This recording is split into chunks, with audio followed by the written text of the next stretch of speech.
Selain Kristus, Allah tidak memberikan apapun kepada manusia. Tetapi meskipun manusia mengklaim mengetahui dan mendengar fakta ini, ia mungkin masih berpegang pada banyak hal selain Kristus. Penyebab utama kemiskinan rohani adalah kesombongan. Kesombongan itu jahat dan merupakan kebodohan. Hanya mereka yang berada di dalam kegelapan yang bisa sombong. Segala sesuatu yang disombongkan manusia tidak berarti apapun di mata Tuhan. Banyak orang tidak menyadari betapa tidak berharganya hal-hal yang mereka sombongkan. Mereka yang ada di dalam terang tidak akan pernah sombong. Terang dapat melucuti seseorang. Terang itu menghancurkan dirinya dan mengarahkan penglihatannya hanya kepada Tuhan.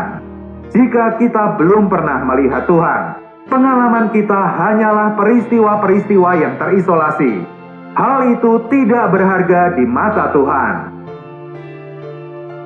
1 Korintus pasal 1 ayat 30 adalah salah satu ayat yang terkenal dalam perjanjian baru. Tetapi oleh Dia, kamu berada dalam Kristus Yesus, yang oleh Allah telah menjadi hikmat bagi kita. Ia membenarkan dan menguduskan dan menebus kita. Dalam terjemahan bahasa Inggris, ayat ini dituliskan, tetapi oleh Dia kamu berada dalam Kristus Yesus, yang oleh Allah telah menjadi hikmat bagi kita, yaitu kebenaran, kekudusan, dan penebusan kita. Ayat ini menunjukkan bahwa hikmat itu mencakup kebenaran, kekudusan, dan penebusan. Kristus telah menjadi kebenaran, kekudusan, dan penebusan kita. Di satu sisi, kita harus tahu bahwa Kristus adalah pembenar, pengudus, dan penebus objektif kita. Tetapi di sisi lain, kita harus tahu bahwa Kristus adalah kebenaran subjektif, kekudusan, dan penebusan kita. Banyak orang dapat bersaksi bahwa Kristus adalah pembenar, pengudus, dan penebus mereka. Tetapi mereka tidak tahu bahwa Kristus juga adalah kebenaran, kekudusan, dan penebusan mereka. Untuk datang ke hadapan Allah, manusia memerlukan kebenaran. Seperti saat kita meninggalkan kamar tidur untuk menjumpai seorang tamu, hal pertama yang terlintas di pikiran kita adalah cara kita berpakaian. Kita pasti akan merapikan sedikit pakaian kita. Demikian pula ketika manusia datang kepada Allah, hal pertama yang muncul di benaknya adalah tentang kebenaran. Dalam hidup kekristenan, kebenaran adalah hal yang sangat mendasar. Tanpa kebenaran tidak ada manusia yang dapat melihat Allah. Orang sering menganggap bahwa kebenaran adalah sesuatu yang berhubungan dengan perilaku. Dunia juga berpikir demikian. Ketika dikatakan seseorang itu tidak benar, berarti orang itu perilakunya tidak terlalu baik. Inilah mengapa orang Kristen sering datang kepada Tuhan berdasarkan perilaku mereka sendiri.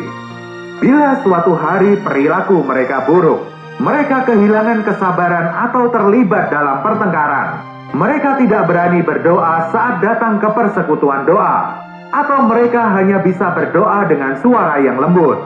Tetapi jika mereka berperilaku dengan baik pada hari itu, mereka akan berdoa dengan suara yang nyaring dalam persekutuan doa. Manusia menggunakan perilaku sebagai standar kebenaran mereka, tetapi Allah menggunakan Kristus sebagai standar kebenaran. Hanya Kristus yang adalah kebenaran kita. Perilaku kita bukanlah kebenaran kita.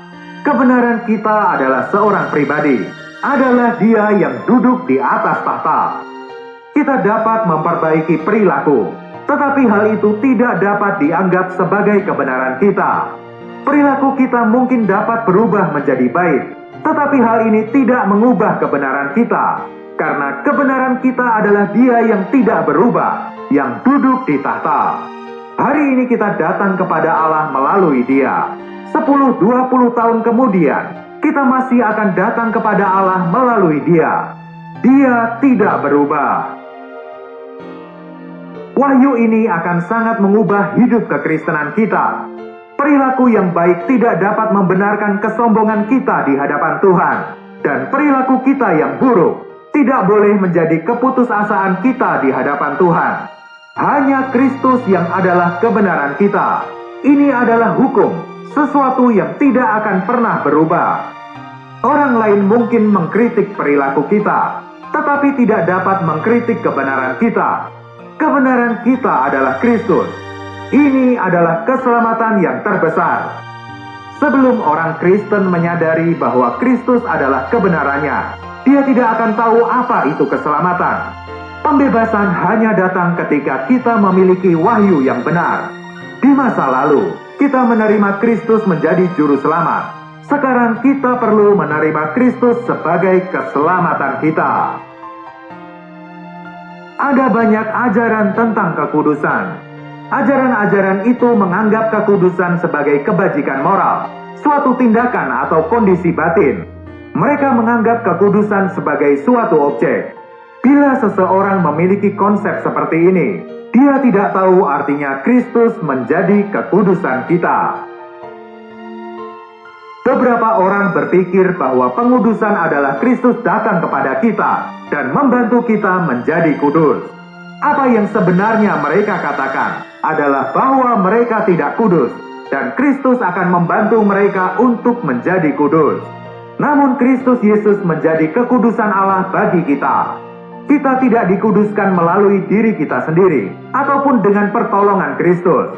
Sebaliknya Kristus sendiri yang menjadi kekudusan kita. Kekudusan ada di dalam Kristus, bukan di dalam diri kita. Kekudusan adalah pribadi Kristus, bukan bantuan Kristus. Orang Kristen lain berpikir bahwa kekudusan adalah Kristus yang memberi kekuatan untuk menjadi kudus. Sebenarnya manusia tidak pernah bisa dikuduskan, dan Tuhan tidak bermaksud memberi manusia kekuatan untuk menjadi kudus. Firman Tuhan memberitahu kita dengan jelas bahwa Kristus Yesus menjadi kekudusan Allah bagi kita. Kekudusan kita adalah sebuah pemberian, adalah suatu pribadi, bukan hasil dari pemberian kekuatan. Hanya mereka yang telah melihat wahyu ini yang dapat membedakan kedua hal ini. Kita harus meminta Tuhan untuk mewahyukan sesuatu kepada kita. Kita harus melihat bahwa Tuhan tidak datang untuk membantu kita menjadi kudus. Dia juga tidak datang untuk memberi kita kekuatan untuk menjadi kudus. Sebaliknya, Kristus sendiri yang telah menjadi kekudusan kita. Banyak orang Kristen berpikir bahwa mereka akan menghasilkan buah kekudusan bila mereka memiliki kuat kuasa pengudusan. Kebanyakan orang berpikir bahwa Kristus diperlukan untuk memberikan kekuatan. Dan karena kuat kuasa Kristus itu akan memampukan kita menghasilkan buah-buah kekudusan. Namun Alkitab tidak mengatakan bahwa Kristus adalah kuat kuasa yang memberi kita kekuatan untuk menuju kepada kekudusan. Sebaliknya dikatakan bahwa Kristus sendiri yang adalah kekudusan kita. Hanya dengan memiliki Kristus kita dapat memiliki kekudusan dan kita dapat memiliki buah kekudusan. Hanya setelah kita memiliki Kristus. Firman Tuhan menunjukkan kepada kita bahwa Kristus adalah kekudusan kita. Kekudusan kita adalah pribadi yang hidup. Kristus adalah kekudusan kita. Seperti halnya proyektor, cahaya di balik tayangan slide tidak pernah berubah, tetapi slide-nya yang selalu berubah. Sama halnya semua kebajikan hanyalah ekspresi berbeda dari Kristus yang tercermin di dalam diri kita. Kerendahan hati, kelembutan dan kesabaran bukanlah pekerjaan yang kita lakukan. Mereka semua adalah kebajikan Kristus. Semua kebajikan yang berbeda terpancar dari satu hayat Kristus yang sama. Kebajikan yang berbeda ini dihasilkan sebagai hasil dari berbagai jenis lingkungan. Oleh karena itu, kebajikan seorang Kristen adalah hasil dari Kristus yang tercermin di dalam dirinya. Inilah arti dari Kristus menjadi kekudusan kita. Kristus bukan hanya penebus kita, Dia adalah penebusan kita. Bila Tuhan Yesus hanyalah penebus kita, Dia dan kita akan tetap terpisah. Bersyukurlah kepada Tuhan karena Dia bukan hanya penebus kita, Dia telah menjadi penebusan kita. Oleh karena itu, penebusan kita adalah pribadi yang telah bersatu dengan kita. Surat 1 Korintus memberitahu kita bahwa Tuhan akan datang suatu hari nanti. Pada saat itu semua orang yang percaya kepadanya akan menerima penebusan Tuhan, yaitu yang mati akan dibangkitkan dan yang hidup akan diubah. Di hari penebusan kita akan dinyatakan sebagai anak-anak Allah dan akan memerintah bersama dengannya. Tak satu pun dari hal ini adalah hasil perbuatan kita sendiri. Sama seperti kita tidak diselamatkan oleh perbuatan, kita juga seharusnya tidak hidup menurut perbuatan kita. Jaminan kita yang terkait dengan keselamatan, perjalanan hidup atau pengangkatan kita didasarkan pada Kristus.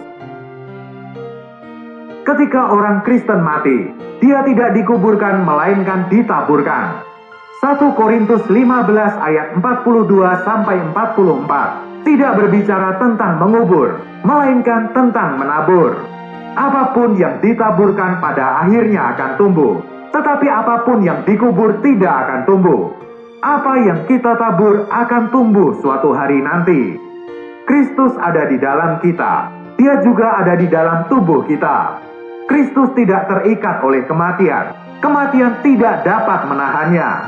Pada hari itu, baik kematian, kubur, alam maut ataupun iblis tidak akan menghentikan kita untuk bangkit, karena Kristus yang bangkit telah menjadi penebusan kita.